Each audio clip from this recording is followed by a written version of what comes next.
at the virtual school. And oh, you're grade 3. So she's got some experience teaching and learning in the virtual school. So we're great to have her voice here today. From our team, anybody else join us today? That I feel that there was lots going on today. I'm not really sure if I know all the details. Yep, Jessica is going to join us too in a little bit. I'm sure she'll jump in when she's available. Okay, so I will share the screen, and as I'm doing that, I just want to allow anybody who has a question, because that's probably why you're here. You're either you need to know something or you're looking for something. If you have a question, please feel free to use the chat or unmute and just ask, because that's why we're here. We're here to help, and I think Carla has all the answers. Yes. Just kidding, Carla. We'll all troubleshoot together. Yeah, that Carla, you took how many months to find the answers to?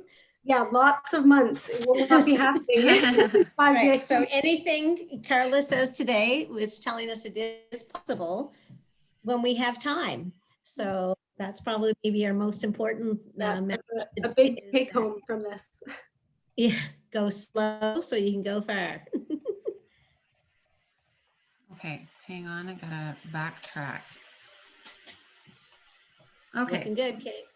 Okay, so here we are. We're doing the remote learning support for grade 3 teachers, and we're here with Pam Gallant and myself from the program team, Kate Allison, and Carla Haggart is joining us from the virtual learning. She is a grade 3 virtual learning teacher, and Jessica McCracken is supposed to join in too, so she might pop in and hopefully we see her. And so welcome. We're here to help, so please ask your questions as you feel comfortable. But before we do that, we're just gonna have our land acknowledgement. So we acknowledge that the land on which we are connected through is part of the traditional territory of the Chippewa, Odawa, Potawatomi, and Delaware nations. By personally making a land acknowledgement, you are taking part in an act of reconciliation, honoring the land and Indigenous heritage. Beautiful picture there. Mm-hmm. Okay, so this is how we thought maybe we would sort of outline some of the thinking towards the teaching and learning this week. Some overarching themes might be about being flexible, keeping connected to your students personally and technically, keeping the learning going, because I think by the end of the week, you know, we have to remember that we are still doing that teaching and learning thing, and then also some great resources that we thought we would share in the learning from each other section. I'm just gonna start, skip over that, by the being flexible piece. I think this has sort of been some key learning that the virtual teachers have shared with us, is that this week and their first month, I would say, and continuing, is that you have to really be flexible when you're in this environment. And you say there, Carla? Yeah, I think it was something that I was told I would have to do a lot of, but once I actually started doing it, realized how much more it takes to really find it to be successful. Yeah, and so here I have some words that I know they have shared with us, especially the teachers that I connect with, which is the grade 3 and 4 teachers on a weekly basis. And then also Tanya Steele, who's joined our program team and used to be a virtual teacher. It's to go slow, that things are going to take longer. It's okay to deviate from the plan when everything falls apart. And that your curriculum coverage is not going to be the same remotely as it is in school. And I'm sure you're finding that and are thinking about that already. And that probably this week, it's going to be important that you solve a lot of tech issues. And that also might help you. I was thinking that when we get back to face-to-face next week, those are things that you might want to solve when you get back to face-to-face, if you know what they are before you get there. And then also it's okay to take extra DPA breaks. Mm-hmm. And our principal of program was sharing that DBA, you know, we think about it as like a chunk of time, like 20 minutes or 30 minutes of time, but you can break that up however you want, really, right? It doesn't have to be one big chunk of time. And Yeah, I'm pretty like sure your a small students let you break. know when they're ready. And you're ready. Yeah. Yeah, and I think someone from the grade 4 group was sharing that 40 minutes of phys ed remotely is it's quite challenging. So if you have phys ed scheduled, even breaking that up into 220s and then breaking your DPA into like 4 5s kind of thing. That might be your first number talk. How might we break up a 40-minute phys ed? Yeah, Look that's like you're right. nodding to me. Your eyes actually bugged out of your head when I said phys ed for 40 minutes. Yeah, Story. and I wonder too if people like have found even today, like just thinking about some of the things that are listed here. If you tried to do something this morning in your meet and it just totally went wrong and you had to be like, okay, we're not doing that, or it's taking forever for people to mute and unmute, or thinking about the rest of the week and what you're going to do with the time that you have, and probably a lot of tech things that came up this morning. I don't know if anyone wants to share what they were experiencing or had questions about. I see the chat is starting up, which is great. I wonder too, because it's grade 3, are most people using Seesaw or Classroom?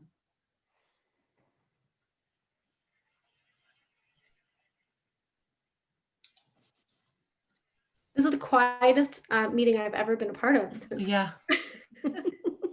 Oh, we got lots of Seesaw love happening here. Seesaw. Yeah. Yeah, we figured that lots of primary would be using Seesaw. One functionality I learned about Seesaw recently that from the virtual school teachers, there's that pin your post. If you are looking to use that, it's if you create an activity that has your link to your Google Meet, you can pin, or any post, you can pin it to the top so it stays at the top. So it might be a good idea to have, if you're using Google Meet, Seesaw. So Carla, do you use that? The we pin? do. I think that pin to the top feature kind of came out after September. So once you create your Google Meet link and use the same one all the time, I'm not sure, maybe. Yeah, I have that on my screen, Kate, if I want to show people that. If you Yeah, let me maybe it's share something my we- screen. For sure. I will stop sharing. I don't use the pin to the top feature, but all of my kids have kind of just starred the meeting code and bookmarked it so they can just get there every day, or if it kicks them out, get back super easily. But I think the pin feature is kind of new.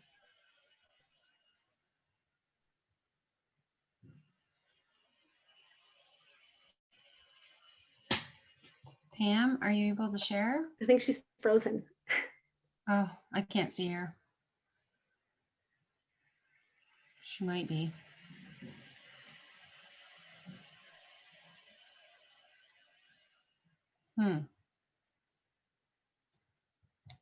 Okay, well, I noticed that Jessica's here. So hi, Jess. Thanks for joining us. Jess, you use Seesaw, right? Yes, I use Seesaw. And we were just talking about the pin to top, the pin feature. Do you like to use that? Pam was just going to share that, but. Yeah, I encourage the kids to use it so that they're not so overwhelmed with seeing everybody else moving around. So I just encourage them to do that. And I have the grid extension so I can see all of the kids, which is really helpful. You have to upload it though from Google as an extension. So. And do you find that you have 2 devices going with your Google Meet? No, You I just use one? my laptop. So my computer from the school. So when you're screen sharing, how do you screen share and see your kids at the same time? I just move back tab to tab. So if I'm doing like a read aloud or something, and then I just share my screen, like if I'm using a video or something. I haven't really I'm getting really good at voices. You can understand it, you know, you can tell who each one is just by listening. So yeah, I don't use 2 devices. I just find it works with one. So not to complicate things. Hi, Judy. Oops. Yeah, hi. So I found out that there's a Chrome extension called Dualness or Dualist or something that I put on my Google Meets or for Google Meets last night. So I was able to share my screen and still see a grid view of my students today, which was really cool. So that was because I could pause a video and I could ask or whatever. So that was like exciting for me to learn. Yeah, you know what, Judy, that's awesome. How did you hear about that? Because I have heard that from some of the remote teachers at Dualis. Sonia Wheat sent us out an email. Sonia Wheat. Okay, awesome. Yeah. Yeah. I think if I put that in the chat, I think it's like dual as in like DUALLISS, right? Dualis. Something, yeah, like that. Yeah. Mhm. It was Yeah. it was very good. But I did also ask a question in chat related to this. I was doing the share the screen, regardless of whether the dual is on or not. My sound was very choppy in the YouTube presentation. Do you know? I Anyone think For else this tried it? Had presentation issues? or like this morning, sorry. That was like this morning.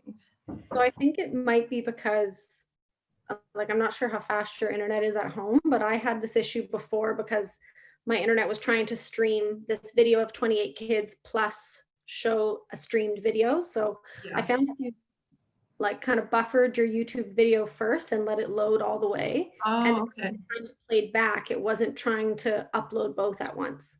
Actually, that makes sense because it was mostly at the beginning of the video. It was choppy, so then it caught up.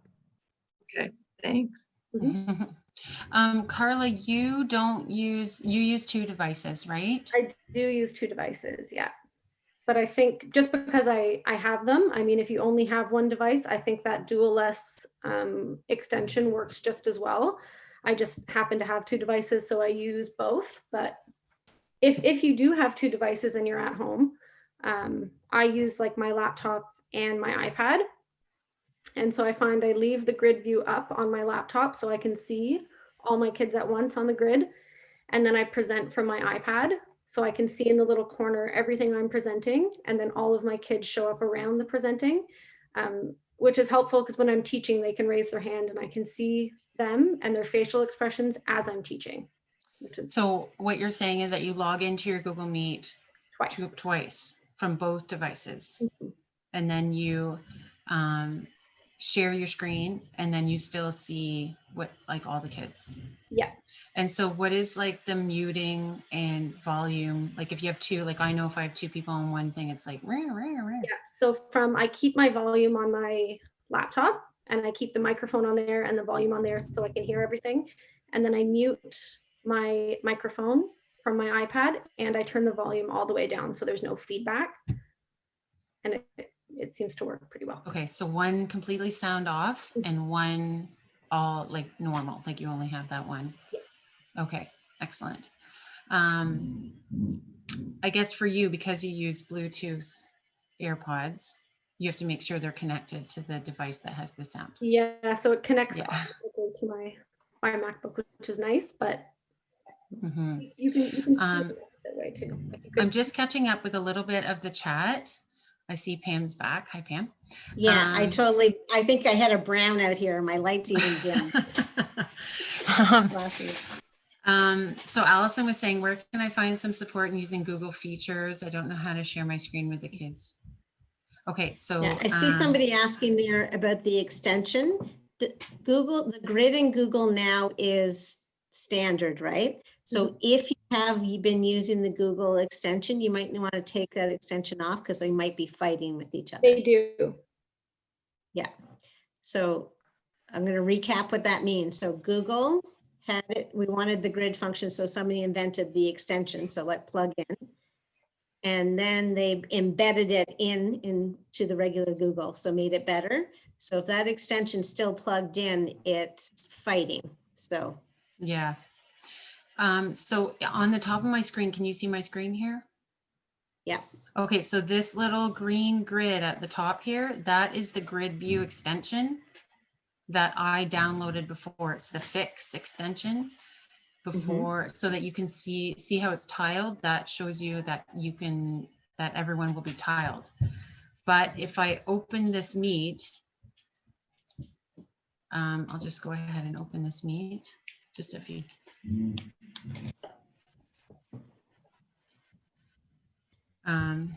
I'll show you how you can do that, because it will be crossed off on the Google Meet. It will automatically have it X out because you don't need it. I can actually remove that now because it's already been fixed in Google. Sorry, I don't know why I'm not logged in. Were there other questions that are coming up in the chat there? We also have lots of videos that are archived on the blog spot that can help with Google Meet and using those features that we have a link to.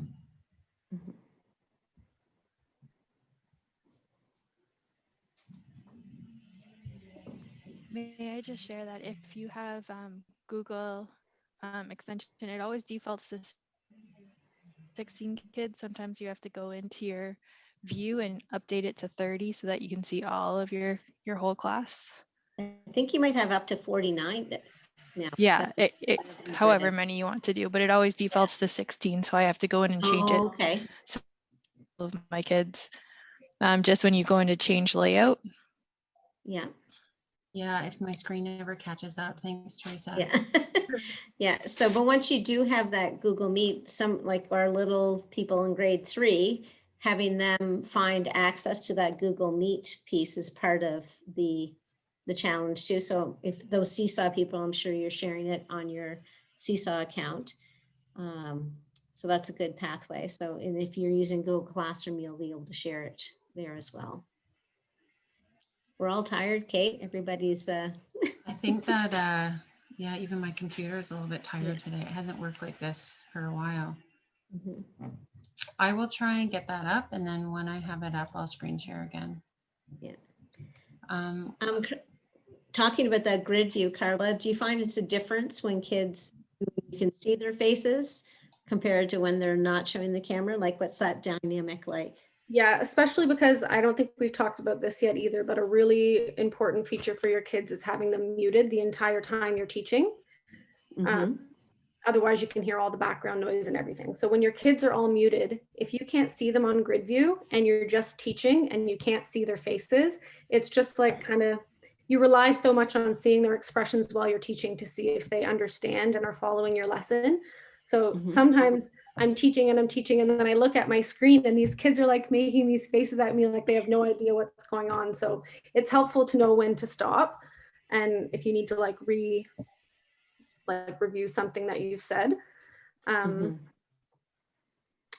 also thinking a really big thing that I've found is making sure their cameras stay on the whole time.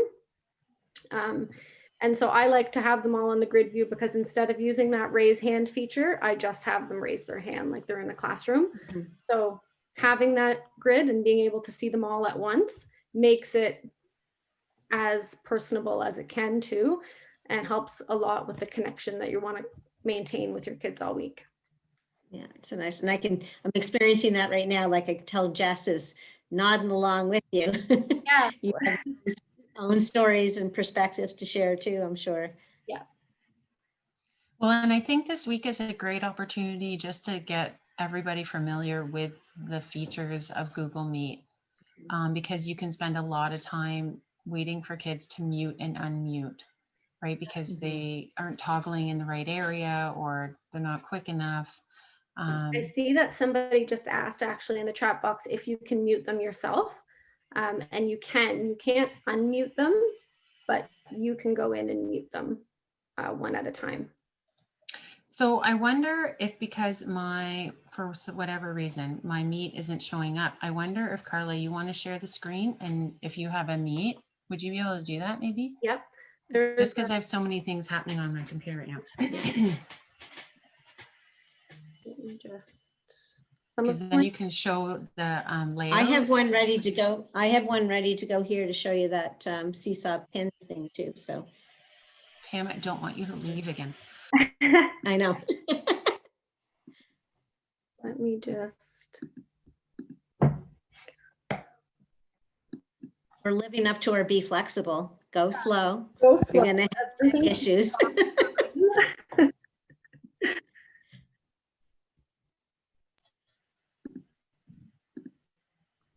Okay. So before I join that meeting, I'm going to mute myself so that the feedback isn't super high. I've actually never shared on Zoom before. Oh, it says I can't. Open my system preferences. I can share mine then if you want me to do Sure. that. Give it a go. Fingers crossed. Share. Okay, so I'm in Seesaw. So all of you probably make much more pretty things than me, but I just use like the whiteboard to create this and use the link button to get that link in there. So when a student sees this, they'll just click on to it and the link is embedded. So they'll go right to the meet. So you may have already done this morning. So then you would join the meeting. But what's nice about, I'm going to show you where that pinned part is, down in those little dots, which you probably used it before to like assign your date and edit pieces. So that pin the post. So I unpinned it. So I actually was pinning it to the top. So what this will do is it's going to stay there until I tell it not to be there. So when kids are scrolling through their feed, it's always going to be at the top. So it's easy access. They don't have to scroll back and find it. To go with that. Do you use the list view or the calendar view? Can you go Carla? into Google Meet for a sec there, Pam, please? Yeah. Mm-hmm. Can you actually go into your Meet that you were just about in before? Thanks. Yeah. So I think that will answer some of the Oh, yeah, questions we that we're want to do getting in the- the chat. Yeah. Mhm. So join now. Oh, and I'm going to make Yeah, sure. that's good. So then some of you were wondering a few things about how to change the layout. You have to click the 3 dots in the corner. Yeah. And if your kids are on an iPad, they will just have to toggle around. Toggle means like sort of move your hand around the bottom, and then their menu will pop up and they hit the 3 dots, and then you can change the layout here. And as Teresa was saying, you can change the number of tiled views at the bottom there. There's like a scale. Right. So all 49. There you go. I did not. Thank you so much for sharing that with me. Since nobody's in the meeting with me now, you won't be able to see them tiled, but it's going to be. The other thing, nobody else. don't exit yet. The other thing, someone was asking where the present now is. So it's right, you see at the bottom corner, it says present now. If Pam clicks on that, you can share your entire screen. And so this is what you would see. You'd see everything on Pam's computer. So all my top tabs and everything like that. Right. Which is probably why my computer, I had to click on that and share that. So then people will see what I have open and all of that. And it keeps a little bit busy. So Jessica and Carla, do you find that you share your whole screen, or do you find you share a tab? So I usually share a tab, because if you share your whole screen, they can see all your tabs and everything open at the top. But if you share just a tab and you're trying to play a video, the sound will play. But if you share your whole screen and try to play a video, the sound won't play from the video. So see at the bottom there, no, at this menu, see it says share audio. Oh, so see where it says right there, Pam? Right on this menu that's dropped down right now. I have meet, stop, share. Oh yeah, share. Yes. Yeah. Okay. So that default is always on. So if you share your tab, a Chrome tab, that's always on. And that's what you would want to do if you want to share a video. Right. You might need to do that if you were playing a video to do DPA and you wanted the kids to like hear the song and dance along to it. If they can't hear the audio, they won't dance along. Yeah, exactly. Pam, back in that meet again. Yeah. If you, I was just gonna do this for, I think, Helena, who said she uses Google Classroom. Mhm. So then if you go over and you want to share the link for the Google Meet, Yes. and it's over here in, if you, yeah. So I created mine in Google Classroom. Sorry, in the Google Calendar, and I called it Classroom Connection. So that's why it says there. And So if there's someone my, can't, if someone can't find it, they can just click copy joining info, Helena, and then you Yeah. can paste that into your Google Classroom or send it to Yeah. them in an email. But I think probably Classroom is Yeah. best if that's what you're it's using. Helen Garon. Helen. Okay, thank you. We're friends back from Merrill Road days. Yeah, so copied it there. And I made a little video about how I did that. So I'll add that to our show notes. And I made a little video about pinning the post too. So Great. do that. Awesome. Were there any other questions about Kate, Google Meet?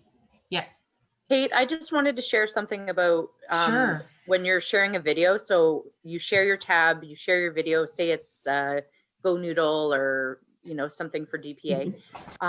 I found, and this is still happening, that if I mute myself, like I press mute on my actual laptop, and then I let them do their video, whatever is going on, and then I try to talk again, unmute myself on the actual laptop, they can't hear us. So I have to like leave the meet and come back. So I'll do this, leave the meet, come back in. Like I tell them I have to go out and come back in. So if you're ever going to mute yourself, just always use the red, like you can see at the bottom of Pam's screen there, the red mute, because otherwise, well, you can't really do that. I don't think that works actually. Does it, Carla, when you're sharing a screen?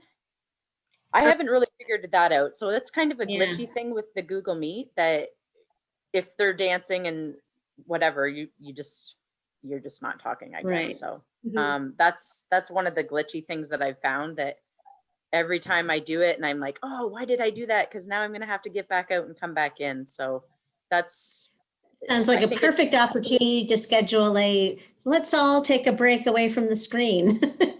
yeah. So anyway, that's just a tip if you're, you know, like today I had a phone call from my kid's school, so I had to hurry up and say, oh, hold on a second.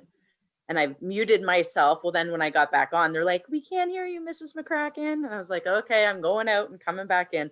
That's a good thing to learn, to kind of do this, go out and come back in, teach them that, because I think that's really good to share, Jess, because I think, you know what too, is that it's good to actually take this week to troubleshoot some of these things. So maybe try and show a video using that share screen, a tab, share your video, see how the audio works. And then if it doesn't work out, come back and see us tomorrow at 3 o'clock. We'll be here all week. And then we can see if we can help you with that problem, right? If you try some of these things that you kind of want to do with your class, then we can definitely help you out as much as we can.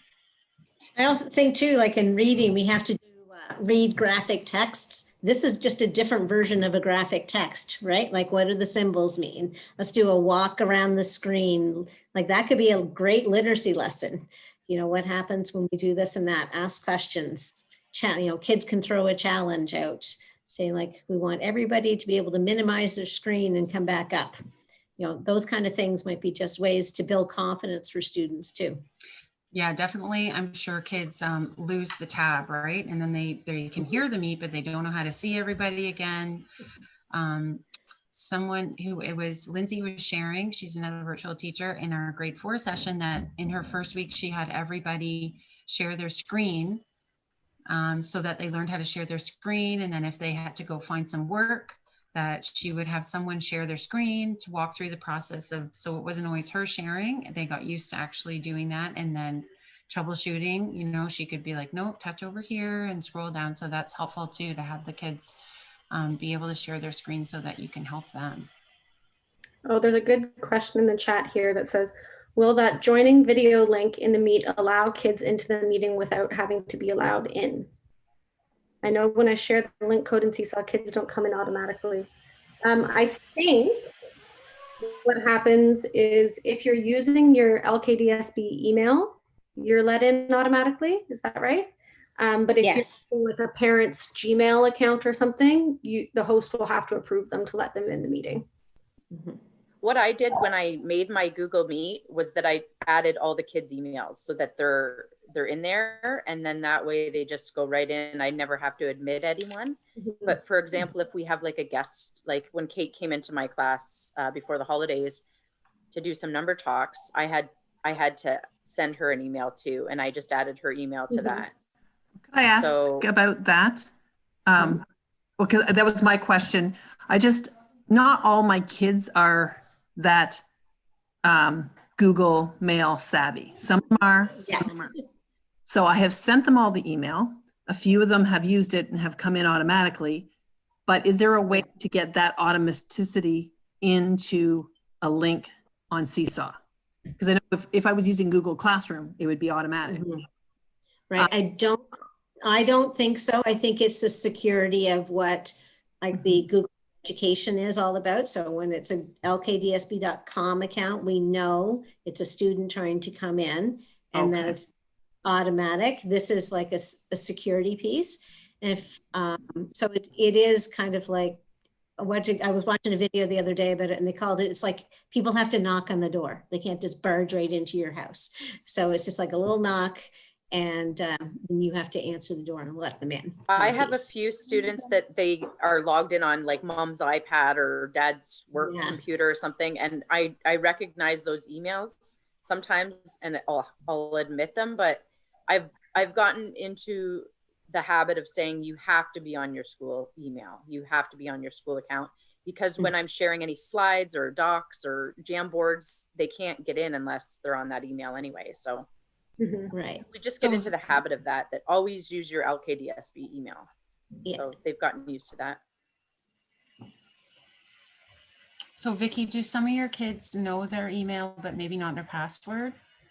Well, because I have a 3-4, usually in years past before pandemic, I would be doing it later in the year. I would transition to Classroom. Sure. I just felt like I don't want two platforms going. So I with Seesaw, and I haven't done very much. A few of them, the ones that are using Chromebooks, know it. But the kids who aren't using a Chromebook in class don't really know it. So I was just curious if that, if I went through that link, what was it, share the code on the Meet, whether allow them in, because it was a Google thing, but that's fine. I don't think it's worth teaching them for 4 days a week. Right. Thanks. Could be something that you touch base on when you get back to face too, right? So that, like, you know, maybe like even if you're not using Google Classroom, like they're gonna have to use that in older grades anyway. So you can have it on a little card or something that they could use. Yeah. And I think the default is their student number. Yes. So But some schools have changed their students' password, so I'm not sure what it would be for you, Vicky.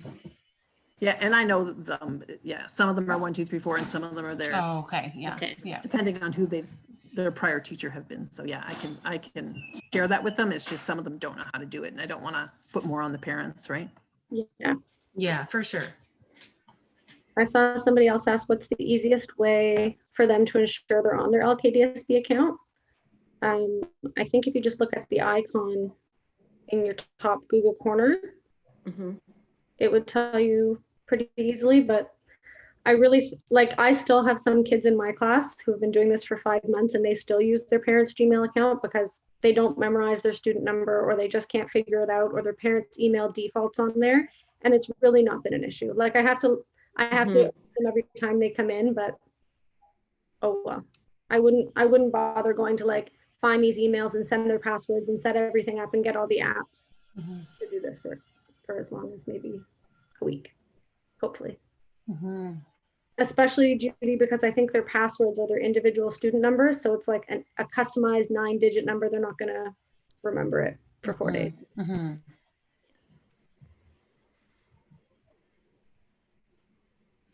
I think you can change their password, but I think that might be something that you want to talk to your site about, like your, to your admin or your sysop or whoever, because you don't want the next year's teacher not to know all Yeah, the I think they do. passcodes. I think they do get reset every start of the school year, but Oh, okay. we're talking about the primary thing is to get kids connected. So if they can get access to that Google.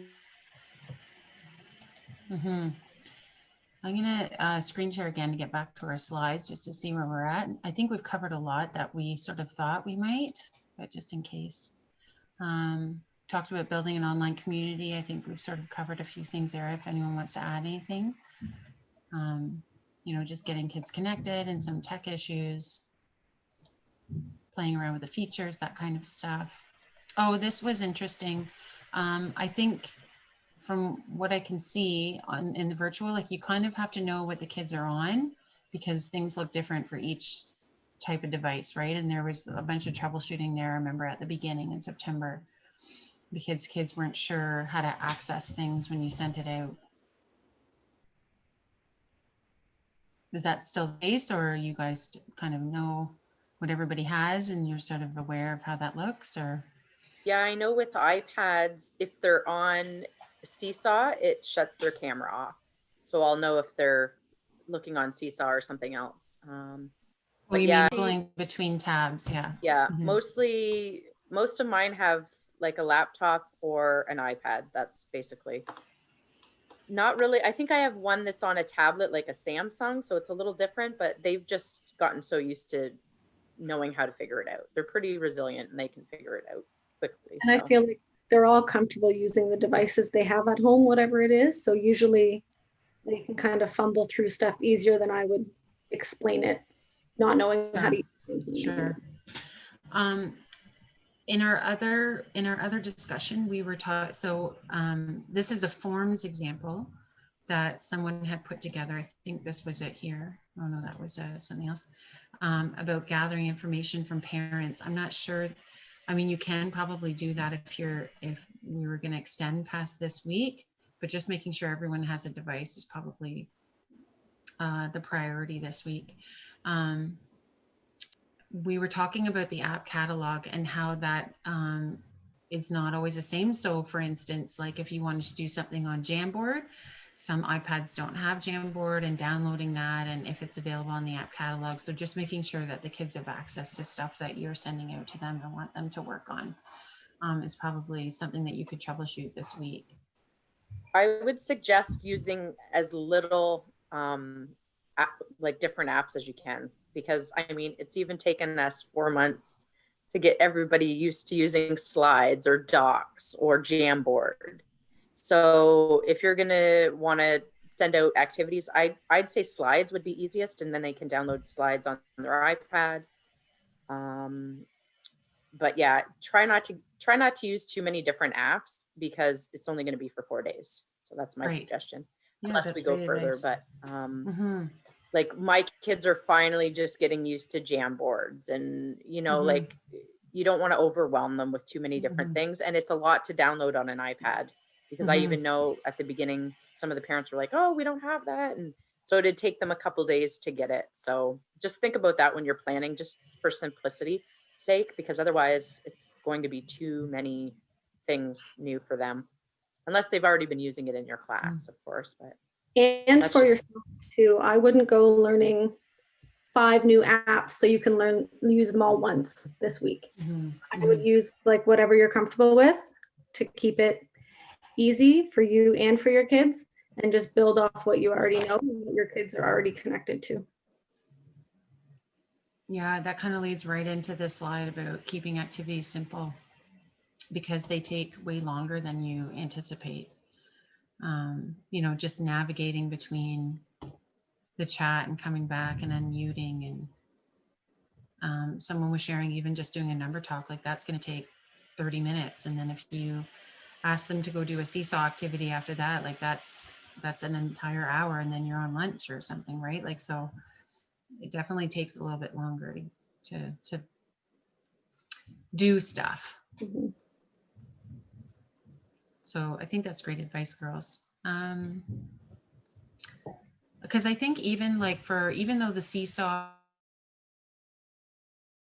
Google, you may not have a bunch. And so even just getting used to like figuring out where to find an assignment, clicking that green button to hand it in, and you know, using all the tools that are there, I think that in itself might be a lot for some kids, right? Just to like find all of their activities.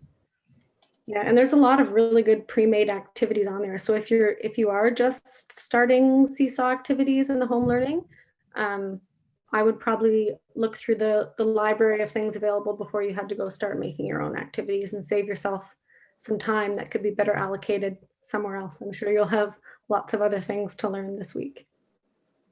I also good. find in Seesaw, the scheduler is like a godsend, because I can go through, find all my activities I want for the week, schedule them at certain times. I teach in the afternoon, so Teresa and I are co-teacher for French immersion. So I teach from 11:10 till 2, and I can just schedule it. I don't have to worry about posting new activities. So that's really handy if you wanted to just sit down tonight and kind of pick one math activity per day and just schedule it at a certain time.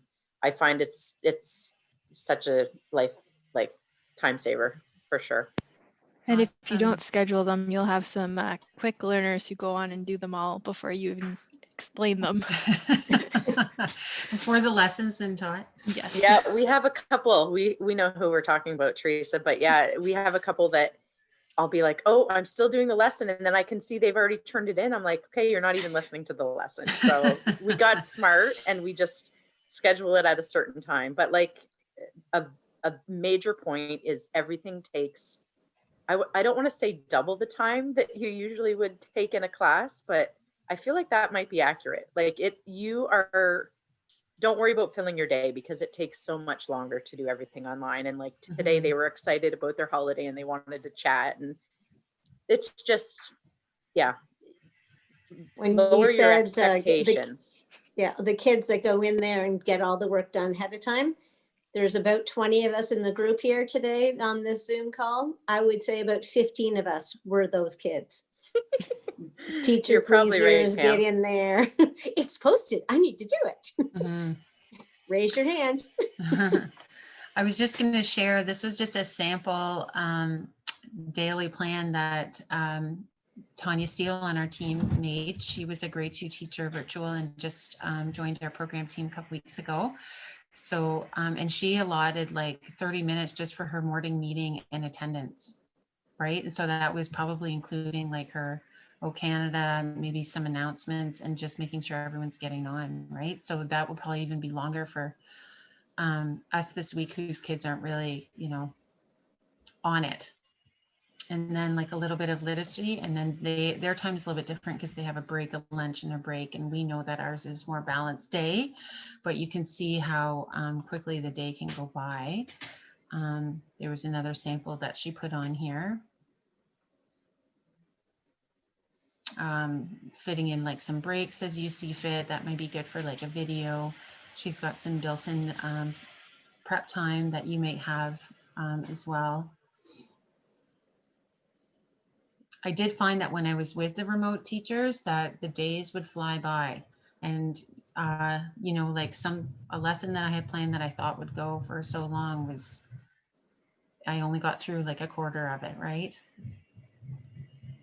So it's okay to give yourself that time. I'm just looking at the time, it's 3:45. And a long first day. Yeah. Okay, so we have a couple things. I have a couple like resources here. I think that Pam, we're going to put together some show notes and send them out. They'll be available somewhere. I'm not sure where, but if you check back in with us tomorrow at 3 o'clock, we'll definitely have that firm down where that is. This is just this is a site that Melissa Dent, who's a teacher on our board, she's currently in the virtual school, but she oh, I had this open already. I don't know why I clicked there. She's put this website together with lots of really good tips and tricks from her trials. This is a really great video on Google Meet that Janessa Latham made. She's got some, you know, things that that might be helpful for you to read through here, to put a timer on. I know that lots of the virtual teachers use timers. Morning meet, all kinds of things that would be helpful. The other thing that we have here is Janessa's link to Justin's video. And then here is the remote learning page that we used in the spring.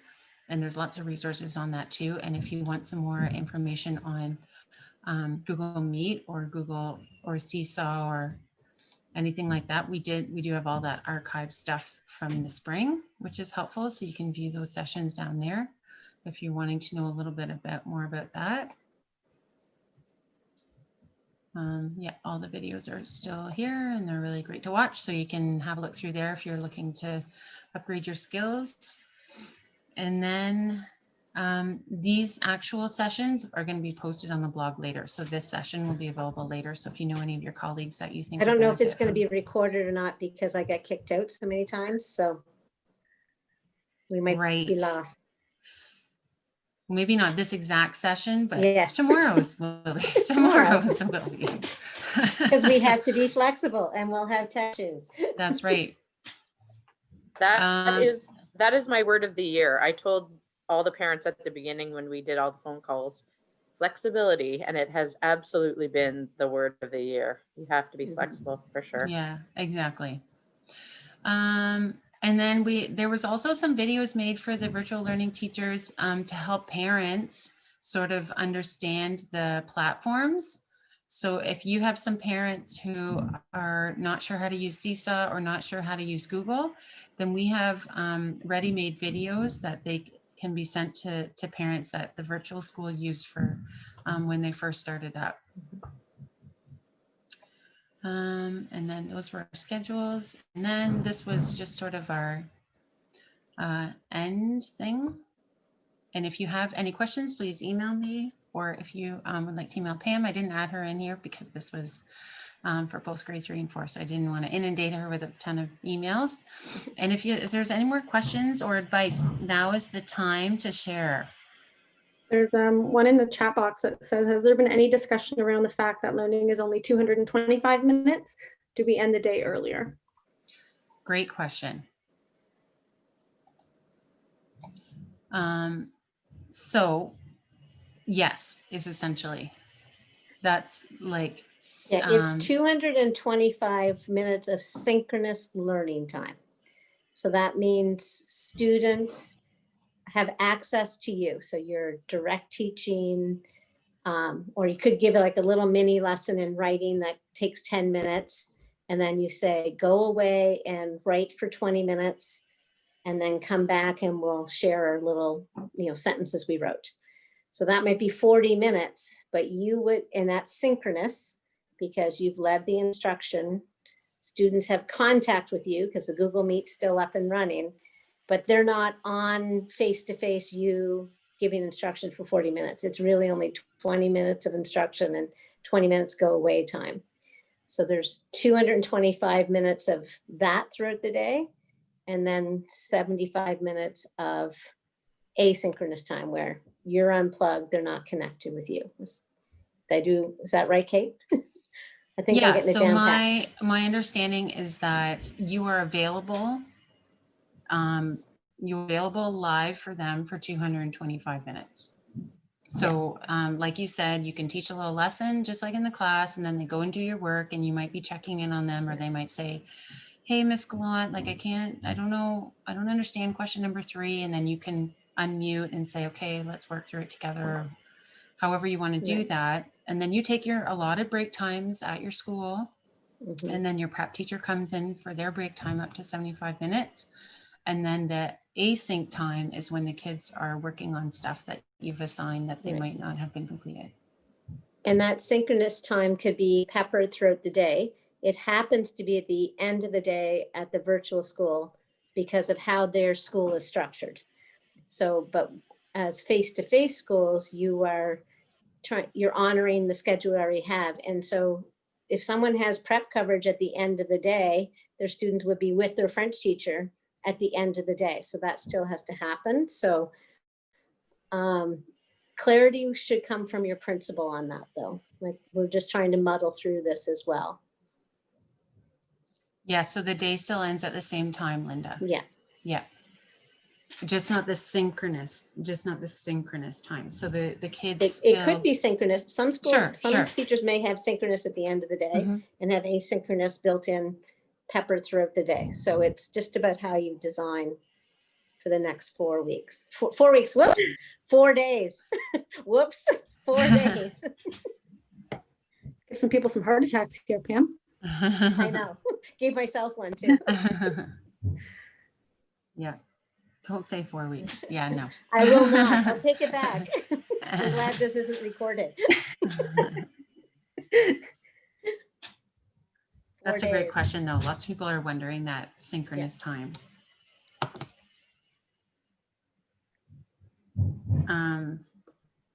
Okay, I don't know if there's any more questions, but thank you everyone for coming.